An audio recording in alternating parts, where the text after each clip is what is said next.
Bueno, aquí estamos y tengo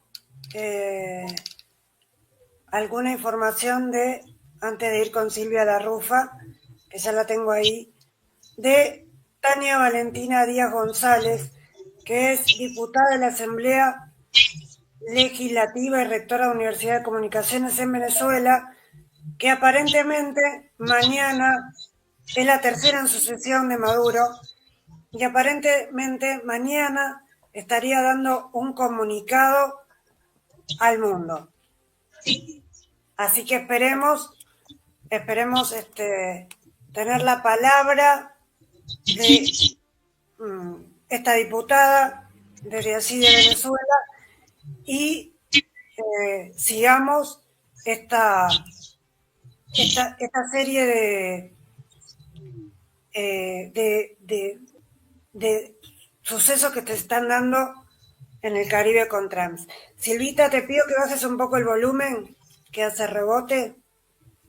Estoy con Silvia Larrufa, la doctora Silvia Larrufa, doctora en Ciencias Políticas, quien tiene una trayectoria muy larga como para que yo empiece a enumerarla ahora, pero es dirigente del peronismo en la ciudad de Buenos Aires.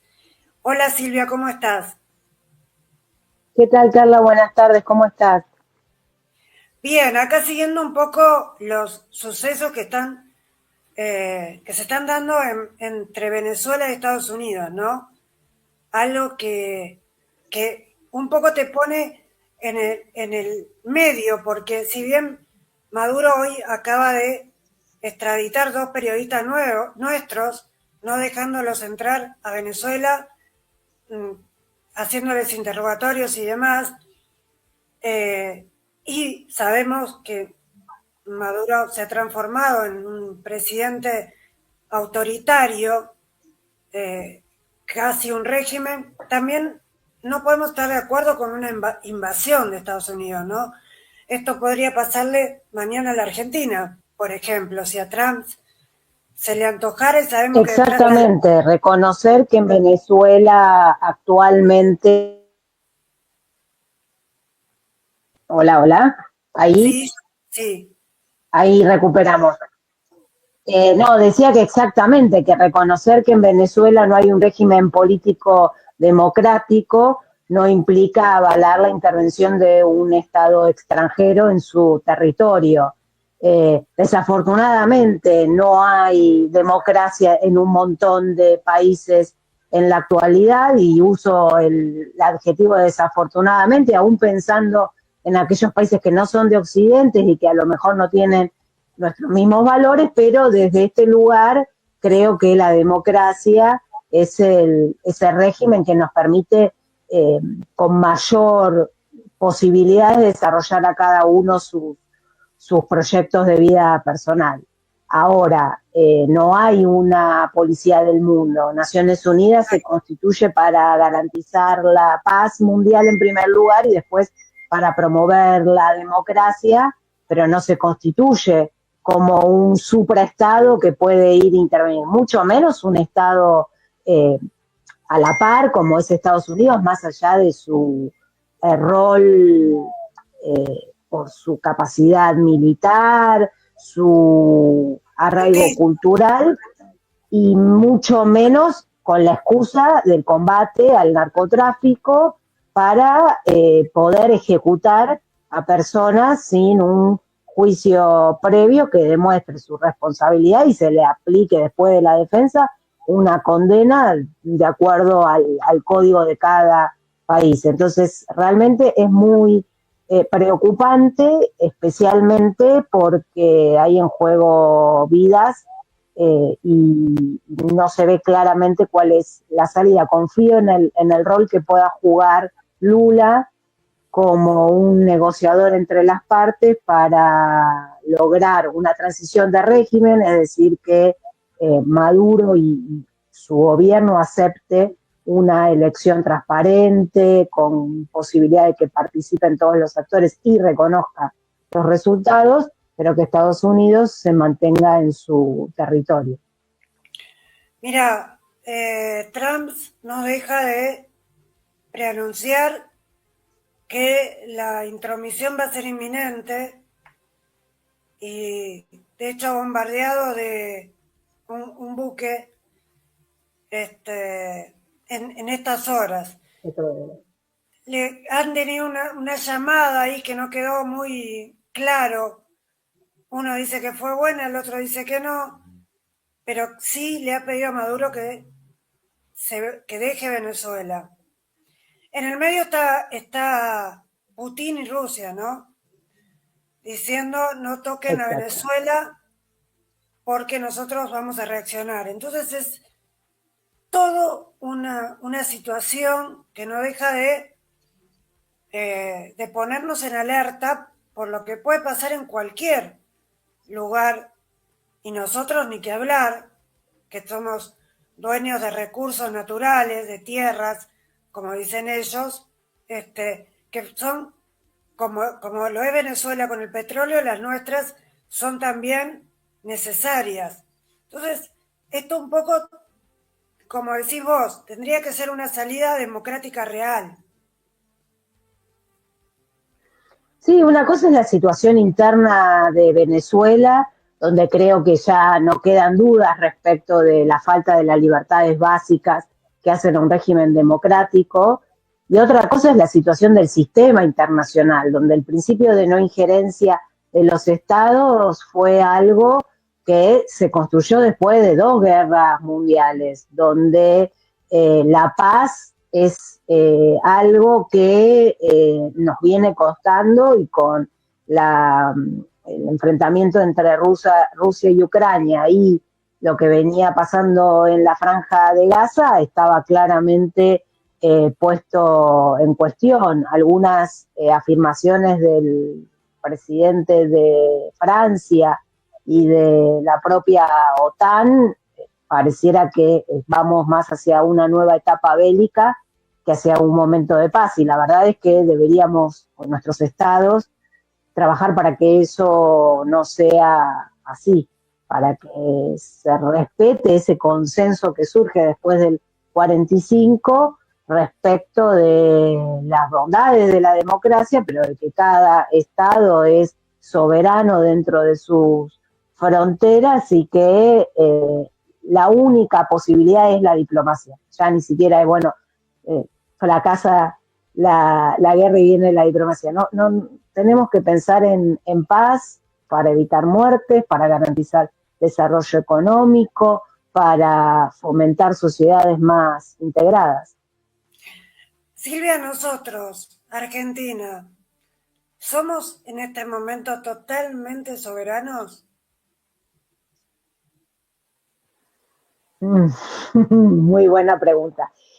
Sí, mi primera respuesta es sí, porque somos un Estado que celebra sus eh, elecciones periódicamente, entonces hay un gobierno actualmente legítimo que puede tener una política exterior que desde mi punto de vista eh, puede ser servil, pero dentro de las posibilidades que le da la soberanía. Entonces, en ese sentido, creo que sí, que todavía no se ha tomado ninguna decisión Todavía. que cercene esa soberanía, pero sí que la independencia económica, que es un factor relevante, está puesto en duda porque el endeudamiento externo nos deja cada vez con menos capacidad de acción, de toma de decisiones. Entonces, eso va a complicar en los próximos años la toma de decisiones soberanas, pero siempre reconociendo la soberanía del Estado Nacional. ¿Qué opinás de, bueno, además de la deuda y sobredeuda, de estas pequeñas partecitas que conocemos, que se dieron a conocer de la reforma laboral o de la posible tratamiento de la reforma laboral? En primer lugar, que utilizan un argumento falaz como fundamento, que es que se requiere modificar alguna normativa para crear nuevos empleos. Porque lo cierto es que, aunque punta a punta no se hayan creado muchos trabajos nuevos en el sector privado en la última década, ha habido fluctuaciones de destrucción y de creación con esta normativa. Sí reconozco que hay un problema respecto de la capacidad estatal de garantizar trabajo de calidad, es decir, cuando defendemos las normas vigentes en materia laboral, lo estamos haciendo para 2/3 de los trabajadores, en general en el sector público y, por supuesto, en el sector privado. Pero hay 1/3 que a veces llega a ser la mitad de la población económicamente activa, ahí va fluctuando, pero es bastante, que no tiene la jornada laboral garantizado, el derecho a huelga, las vacaciones, el aguinaldo, la obra social. Y sobre eso habría que trabajar para intentar que llegue realmente al 100% de quienes tienen un trabajo. Atribuciones al sector empresario, en el sentido de que en vez de pagarte horas extras, te puedan compensar diciéndote mañana venir a trabajar menos horas. Claro, pero cuando Tus vacaciones te las puedo fraccionar de acuerdo a mi conveniencia. Entonces, no parece realmente algo que vaya a servir. La bolsa de despidos es algo que el sector empresarial no estaría muy de acuerdo.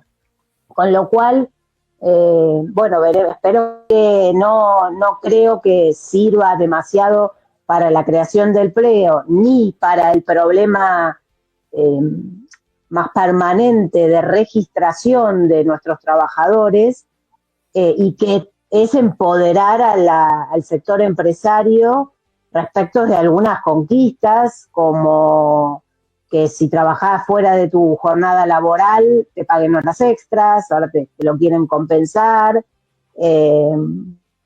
o que te fraccionen las vacaciones de acuerdo a lo que quiere solo el empleador.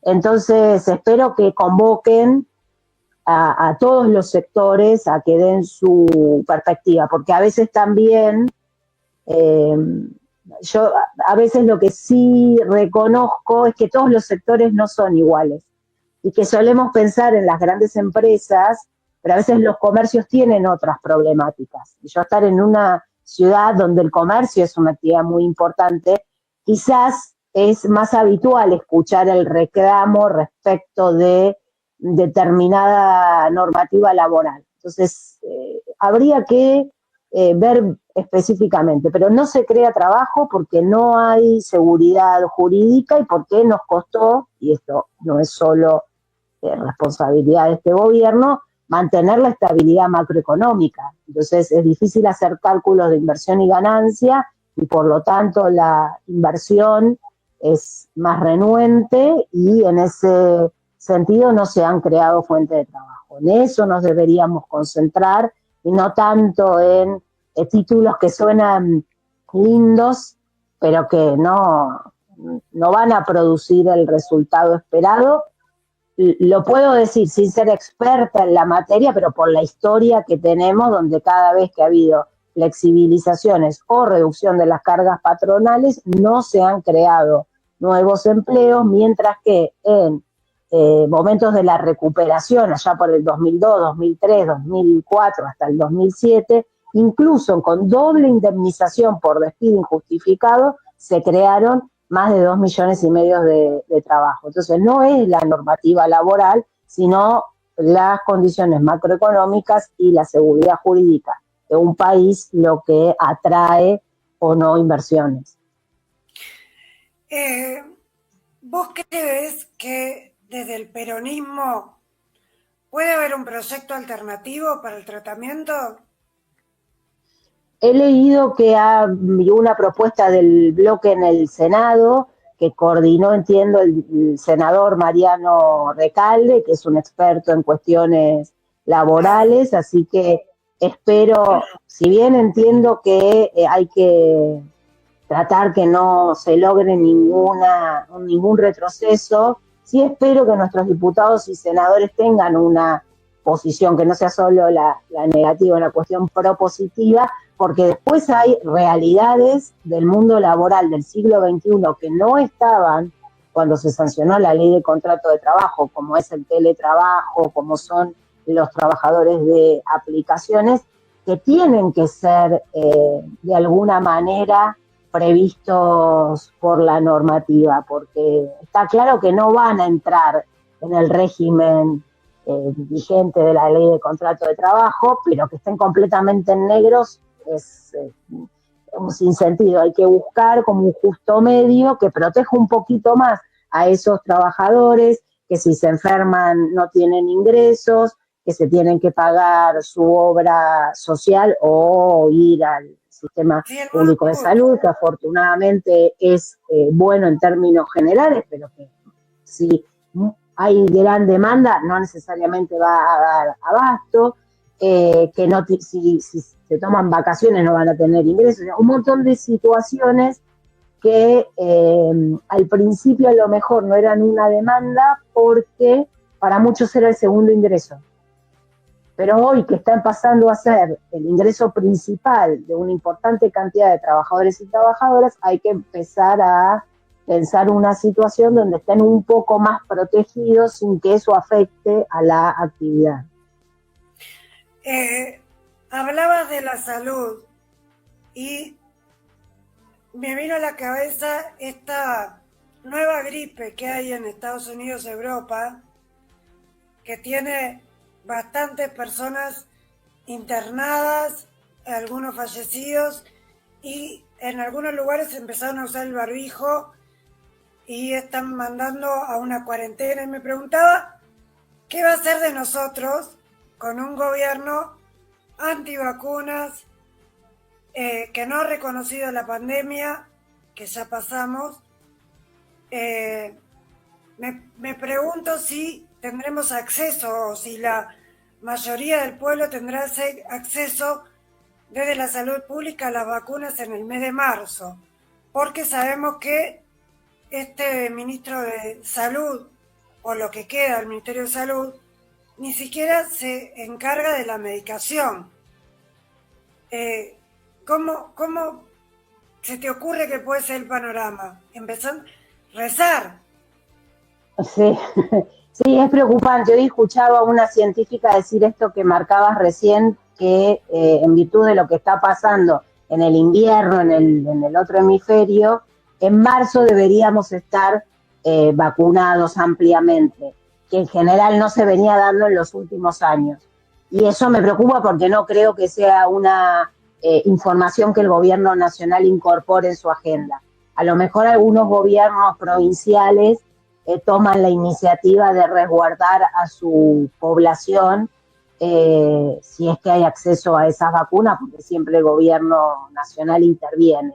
La verdad es que es preocupante porque no se están usando barbijos, pero no es necesario por ahora el aislamiento como el que vivimos con el COVID. Si estamos protegidos con las vacunas, si no, vamos a estar a merced de que algunos más vulnerables, ya no solo económicamente, sino desde el punto de vista de tener enfermedades previas, Sí. tengan más riesgos, preexistentes tengan más riesgos. Y las No personas soy muy mayores. optimista respecto al gobierno nacional, lo lamento, No, no, yo tampoco. porque no creo que desde el Congreso se pueda hacer mucho, que se pueda movilizar a la población pidiendo vacunas, tampoco lo veo, entonces Y que vayan, no lo sé, espero que sean los gobiernos provinciales. que vayan a invertir en vacunas tampoco lo veo probable. Porque son Entiendo que en antivacunas. el presupuesto hay previsto una partida y que si bien no son parte del calendario obligatorio, pero tienen que haber esta decisión de iniciar las licitaciones. Yo me imagino que ya deberían haber estado iniciadas de forma tal que estén para que en marzo no se inicie la campaña, sino que ya esté bastante avanzada, por lo menos lo que decía esta infectóloga que pude escuchar hoy a la mañana, y eso no soy muy optimista. Vos fíjate que después de no sé cuánto tiempo, volvemos a tener sarampión en la Argentina. O sea, Sí, atrasamos. ahí juegan dos factores. Este gobierno, que no ha tenido una activa política de vacunación, y una movida global antivacunas en términos generales. Eh, y la verdad es que una de las explicaciones que algunos sectores científicos dan de por qué el nivel de mortalidad en la Argentina con el COVID no fue alto es por la cantidad de vacunas que teníamos, que no eran para COVID, pero que nos protegieron. Eh, con lo cual yo lamento enormemente que exista, porque un gobierno pasa y puede haber esto de que, bueno, entonces los gobiernos provinciales y campañas de organizaciones de la sociedad civil, de áreas científicas, que pueden ir manteniendo cierto nivel de protección. Pero si lo que hay es una convicción ciudadana de que si te vacunas, Putin va a saber, te va a decir lo que tenés que pensar, o que tu bebé va a nacer con un tercer ojo, entonces es muy Crear difícil. imanes al cuerpo, ¿viste? Claro, o sea, fueron al Congreso y se animaron a hacer eso. Entonces, y no es un problema solo de Argentina, porque también uno podría decir, bueno, un grupo, es un problema un poco mayor, por eso también hay sarampión más en otros lugares, con lo cual Claro, si no te hay vacunas que, vos, podés tener la opinión individual de no vacunarte, pero estás poniendo en riesgo al otro. exactamente, bueno, eso lo explica perfecto, por eso es un problema de salud pública, no porque vos con tu vida haces lo que quieras. Ahora, si vos no te vacunas, pones en riesgo a todos los demás, por eso muchas se dan en la etapa escolar, para que los niños que tienen menos defensa no se enfermen. Y no es para que no se enferme tu niño, sino para que no se enfermen ninguno de los Ninguno. niños ni los otros.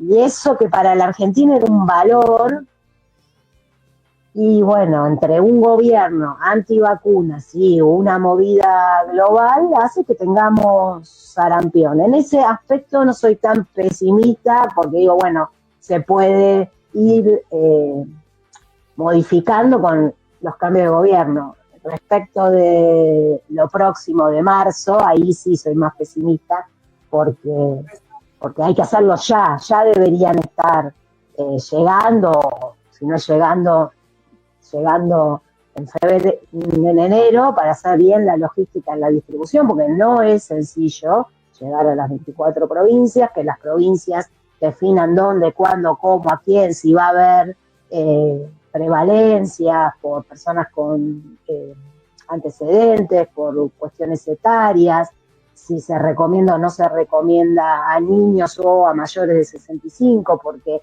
no es lo mismo, y por eso todos los años la vacuna contra la gripe cambia, porque tiene que ver con las cepas, entonces todo eso requiere tiempo para que en marzo, fines de marzo, haya una importante cantidad de la población vacunada. Silvia, por último te pregunto, ya que sos una avesada dirigente peronista y has recorrido provincia y muchas provincias y en capital, ¿cómo ves al peronismo en base a estos 2 años que vienen? ¿Ves que se puede armar una alternativa real para las próximas elecciones? Sí, lo creo y tengo siempre esa convicción, si no sería muy difícil participar políticamente. Creo que el peronismo está en una etapa de liberación interna respecto de las metodologías para resolver las diferencias, porque diferencias hay, y respecto de cómo expandir el espacio. Y por eso a lo mejor hoy no se ve claramente, o también solemos buscar que esa respuesta sea un nombre, y Claro, hoy no hay nombres dando vueltas, se está procesando, porque además la realidad de cada jurisdicción es diferente. Hay provincias donde se gana y se gana muy bien, hay provincias donde el resultado fue mejor que en el 2023, parecido a su histórico, hay provincias donde se retrocedió y no se pudo ganar, entonces, o hay provincias donde se está muy bien, pero no hay reelección y el cambio del gobernador trae aparejado otras discusiones, cómo lo provincial se inserta en lo nacional. Bueno, esas son cuestiones que durante todo el 2026 probablemente estén en debate, algunas en el ámbito público porque son de interés para la ciudadanía y otras más puertas adentro porque la gente quiere escuchar cómo llega a fin de mes, cómo se terminan los robos, cómo le garantizan la vacuna, tener una vacante en la escuela, no le importa tanto si vamos a ir a una gran interna, si va a ser la PASO, si va a haber una lista de unidades. La verdad es que parecen temas menores ante padecer cotidiano. Y en algún aspecto lo son y en otros no, porque si eso no se resuelve no puede haber una alternativa, pero no es necesario que toda la ciudadanía esté todo el...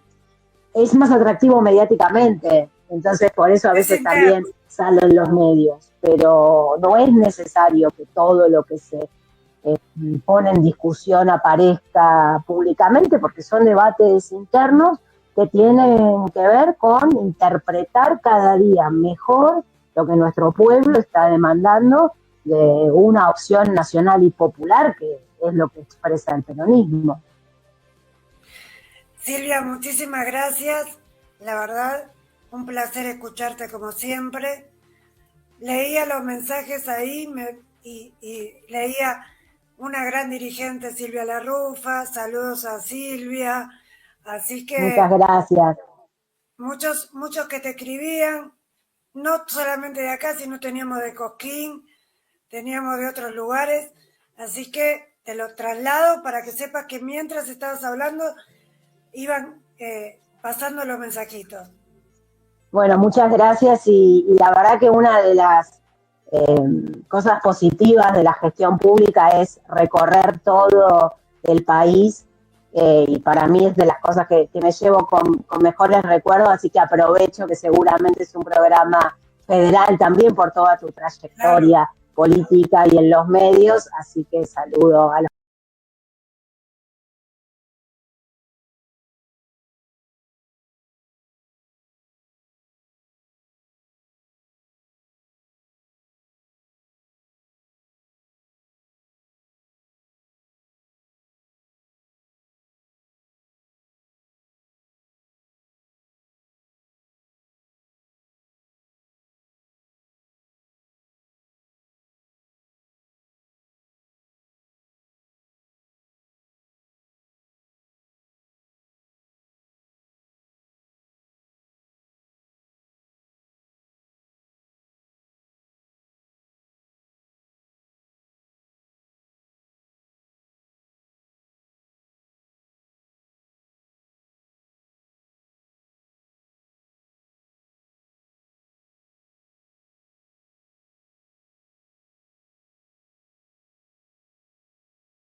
A ver, un más poco el internet. atribuciones